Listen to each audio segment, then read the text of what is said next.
बिस्मिल्लाहिर्रहमानिर्रहीम। अस्सलाम वालेकुम स्टूडेंट्स।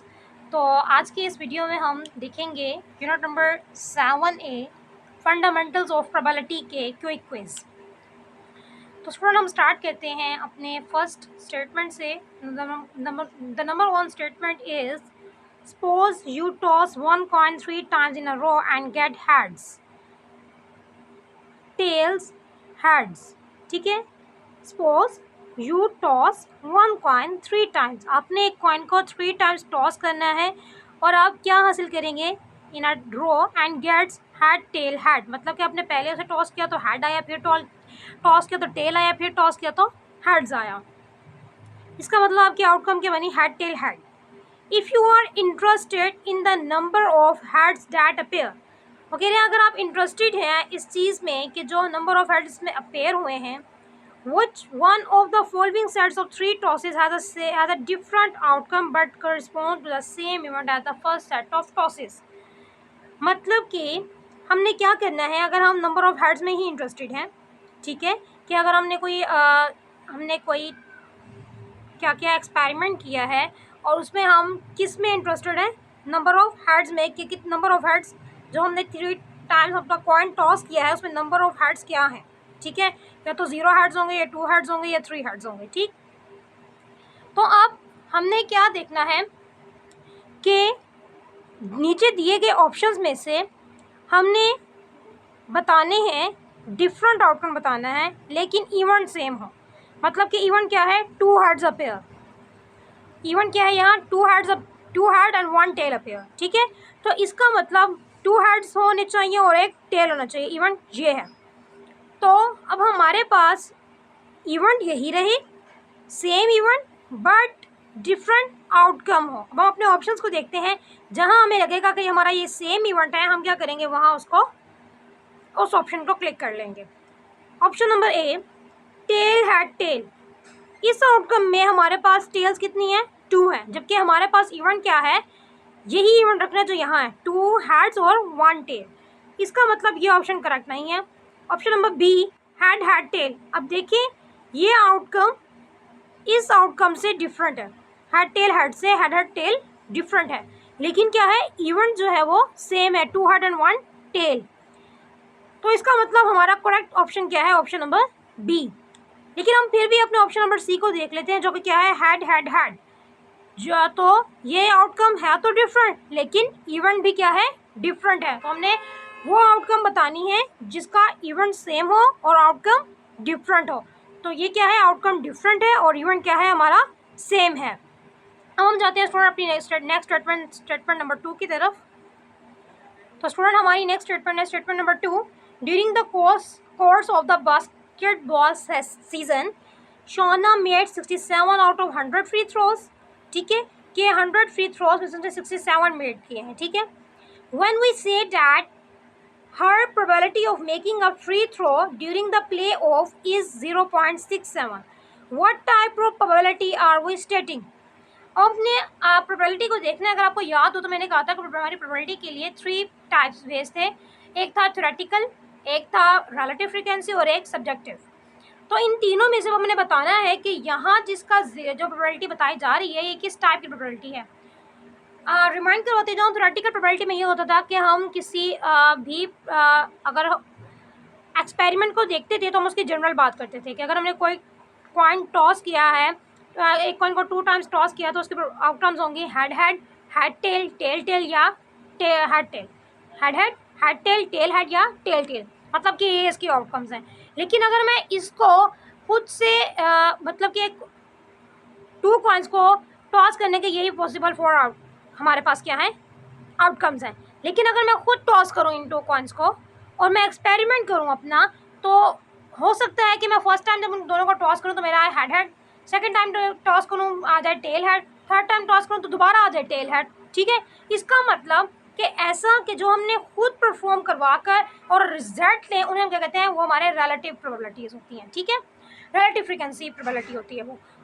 और सब्जेक्टिव क्या होती है, उसमें यह होता है कि हमने कोई स्टेटमेंट बना ली कि अगले साल जो है, मतलब कि कल जो है वो बारिश होगी, मतलब मैं कह दूँ कल बारिश होने के चांसेस है 70%। तो ये स्टेटमेंट मैंने खुद से बनाई है, इसकी कोई मतलब कि कोई बात लाजमी नहीं कि कल होगी, और मुझे कंफर्म भी नहीं कि 70% मैं जो कह रही हूँ कि 70% कल मैं कह रही हूँ कि कल बारिश है, तो नहीं भी हो सकती। तो ऐसी जो हमने खुद से स्टेटमेंट बना लें, ऐसी प्रोबेबिलिटीज़ को कहते हैं सब्जेक्टिव प्रोबेबिलिटी। तो अब हमारे पास यहाँ जो है Shona makes 7 out of 100 free throw, इसका मतलब कि वो एक्सपेरिमेंट वो खुद किया है उसने, ठीक है। When we say that her probability of making a free throw during the play off is 0.67, इसका मतलब उसने एक्सपेरिमेंट किया है, खुद परफॉर्म किया है। हम कोई जनरल कोई बात नहीं करें कि अगर वो करेगी तो उसके इतने हो, मतलब कि एक ऐसा हो सकता है कि ना हो या ना हो या ना हो, ठीक है।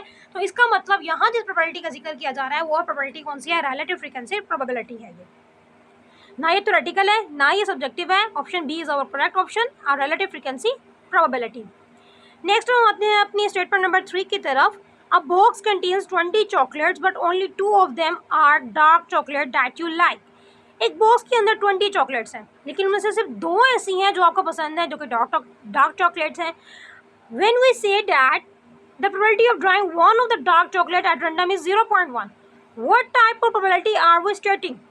अगर आप गौर करें हमारे पास पॉसिबल कितनी आउटकम्स हैं, मतलब कि टोटल हमारे पास सैम्पल स्पेस कितनी है, उसमें 20 हैं, और हमने जो ख्वाहिश कर रहे हैं कि वो डार्क हो, तो वो हमारे पास कितनी हो गई, हमारी जो हम चाहते हैं कि निकले वो क्या है 2, ठीक है। तो 2/20 जब हम फाइंड करेंगे स्टूडेंट्स, 2/20 को जब हम फाइंड करेंगे तो हमारे पास रिजल्ट आएगा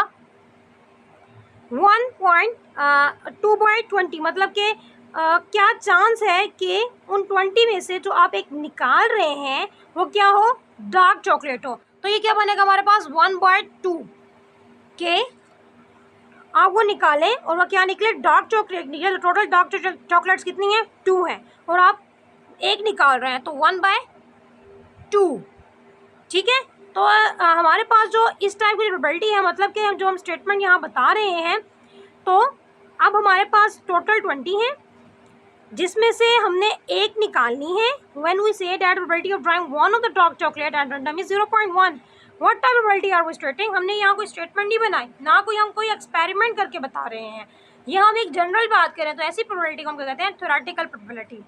अब हम आते हैं अपनी नेक्स्ट स्टेटमेंट नंबर 4 की तरफ। Suppose the probability of winning a big prize in the lottery is X, के बिग प्राइज में लॉटरी जीतने की जो प्रोबेबिलिटी है वो क्या है, X है। What is the probability of not winning, तो यहाँ आ जाएगी कम्प्लीमेंट्री प्रोबेबिलिटी की बात। तो वहाँ हम कम्प्लीमेंट्री मतलब कि विन करने का प्रोबेबिलिटी और विन ना करने की आपस में क्या है, कम्प्लीमेंट्री है आपस में ये दोनों प्रोबेबिलिटीज। तो इसका मतलब प्रोबेबिलिटी ऑफ नॉट विनिंग की जो प्रोबेबिलिटी होगी वो क्या होगी, 1 - X। सो Y नहीं है, प्रोबेबिलिटी ऑफ 1x2 भी नहीं है, 1 - X हमारा करेक्ट ऑप्शन है, क्योंकि हमें पता है कि प्रोबेबिलिटी ऑफ कम्प्लीमेंट्री इवेंट की क्या होती है, 1 - probability of that event.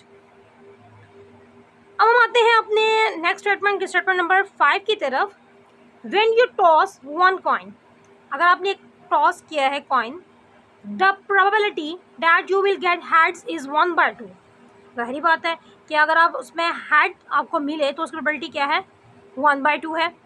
Assuming the coin is fair, this means that, अब हमारे पास नेक्स्ट स्टेटमेंट्स हैं, उनमें से हमने देखनी है कि हमारे पास जो हमने यहाँ ड्रॉ किया है, हमने जो बात कह रहे हैं probability of getting head is 1/2, उससे रिलेटेड जो हमारे पास यहाँ स्टेटमेंट हमारे पास ऑप्शन में से जो करेक्ट होगा हम वो सिलेक्ट करेंगे। Number 1 option A is if you toss 2 coins you will get 1 head and 1 tail. Probability क्या है, 1/2 है। 1 कॉइन टॉस किया है, प्रोबेबिलिटी उसकी क्या है, 1/2 है। If you toss 2 coins you will get 1 head and 1 tell.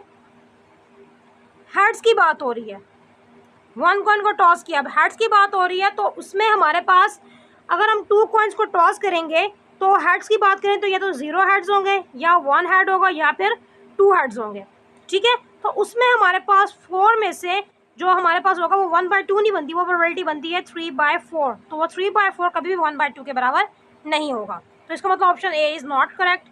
Option B if you toss 100 coins you will get 50 hands and 50 tails, not, ऐसा भी नहीं होगा, क्योंकि वही बात बन रही, सिचुएशन बन रही जो ऑप्शन ए में बन रही थी, ठीक है। 50 हैंड्स एंड 50 टेल्स नहीं हो सकते, हेड्स की बात हो रही है, तो हेड्स या तो होंगे, ठीक है ना। अब 2 हमने उसको कितनी दफ़ा टॉस किया है, 100 टाइम टॉस किया है, तो 0 हेड होगा, 1 हेड होगा, 2 हेड होगा, अप टू 100 हेड्स भी हो सकते हैं, ठीक है। तो हमारे पास ये ऑप्शन भी करेक्ट नहीं है। If you toss 1000 coin there is no way to predict the precise number of heads you will get, that option is correct. हमें नहीं पता कि हमारे पास जो नंबर ऑफ हेड्स होंगे वो कितने हैं, तो it will probability to be close to 500। यहाँ ये क्लोज हो सकते हैं कि 500 हेड्स, ठीक है, मतलब कि हमारे पास जो चांसेस हैं हेड्स के वो कितने हैं, वो 500 हैं। तो और करेक्ट ऑप्शन हमारा बी ऑप्शन भी करेक्ट हो सकता है। अगर ये प्रोडिक्शन वाली बात, अगर ये प्रिसाइज नंबर ऑफ हेड्स वाली बात अगर हम 100 के साथ भी कनेक्ट कर लेते तो हमारा वो ऑप्शन भी करेक्ट हो सकता था। तो ना तो ए ऑप्शन करेक्ट है ना बी ऑप्शन करेक्ट है। एक्सप्लेन कर दिया मैंने ए ऑप्शन और बी ऑप्शन क्यों करेक्ट नहीं है। और ऑप्शन सी इज़ करेक्ट क्योंकि साथ में हमें ब्रीफली बताया गया है कि प्रिसाइजली होगा, कंफर्म नहीं है। हम ये प्रोडिक्ट नहीं कर सकते कि नंबर ऑफ हेड्स कितने हैं। हाँ, हम कह सकते हैं प्रोबेबिलिटी कि वो 500 के क्लोज है, चांस वाली बात है, कोई हम कंफर्म बात नहीं कह सकते। तो इसलिए option C is our correct option.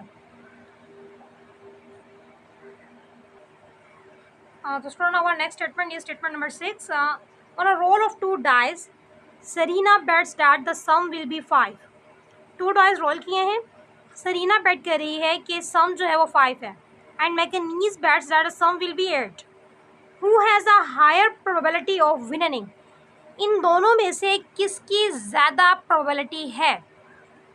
Student अगर आपको अपने टेबल को अगर आप याद रखें 2 डाइस वाले, उसमें जो सम जो है 5 वो जो है टोटल 4 टाइम्स अपेयर हुआ है। 5 वाला सम जो है वो टोटल 4 टाइम्स अपेयर हुआ है। तो इसका मतलब सरीना जो बैट कर रही है तो उसकी प्रोबेबिलिटी क्या बन रही है 4/36 विच इज़ 0.11। और जो मैकेनीज जो बैट कर रहा है उसकी जो प्रोबेबिलिटी बन रही है टोटल जो 8 है उसके मतलब कि जिनका सम जो 8 है वो 5 टाइम्स अपेयर हुआ है। आप अपने टेबल को देख सकते हो, वहाँ जाके देख सकते हैं कि जो 5 सम है वो 4 टाइम्स अपेयर हुआ है और 8 सम 5 टाइम अपेयर हुआ है। तो इसकी प्रोबेबिलिटी बन रही है 0.138। हमने बताना है who has a higher probability of winning. एक ने शर्त लगाई है कि 5 का sum that the sum will be 5, एक ने बैट लगाई है कि 8। अब जिसकी प्रोबेबिलिटी ज़्यादा होगी जाहिर बात है उसके जीतने के चांस ज़्यादा होंगे। तो इसका मतलब इसकी प्रोबेबिलिटी क्या है 0.11 है और इसकी क्या है 0.13। तो मैकेनीज की प्रोबेबिलिटी क्या है ज़्यादा है। इसका मतलब मैकेनीज जो है वो उसके विन होने के चांस ज़्यादा है। So Mackenzie is the correct option. Not Sarina, not both have an equality, equal probability of winning दोनों की इक्वल नहीं है, दोनों की डिफरेंट है और ज़्यादा किसकी है मैकेनीज की है। So our correct option is B option. अब हम आते हैं स्टूडेंट अपने स्टेटमेंट नंबर 7 की तरफ। Suppose you toss 4 6-sided dice, how many outcomes are possible. Total outcomes कितनी होंगी 6-sided डाइस को आपने टॉस किया है, ठीक है।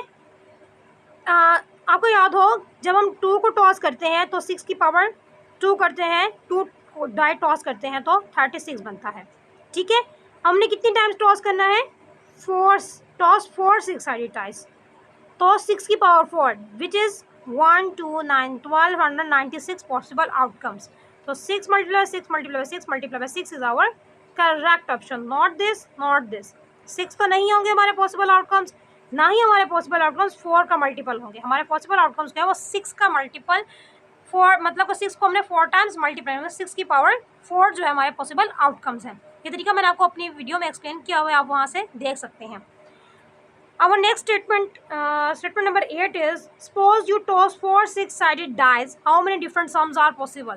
Different sums कितने possible हैं? अब स्टूडेंट इसको मतलब कि अगर हम टोटल पॉसिबल आउटकम्स लिखने भी बैठे ना तो it is very really time consuming, इसमें बहुत टाइम लग जाएगा। 1296 पॉसिबल आउटकम्स बनाने 4 डाइस के, ठीक है।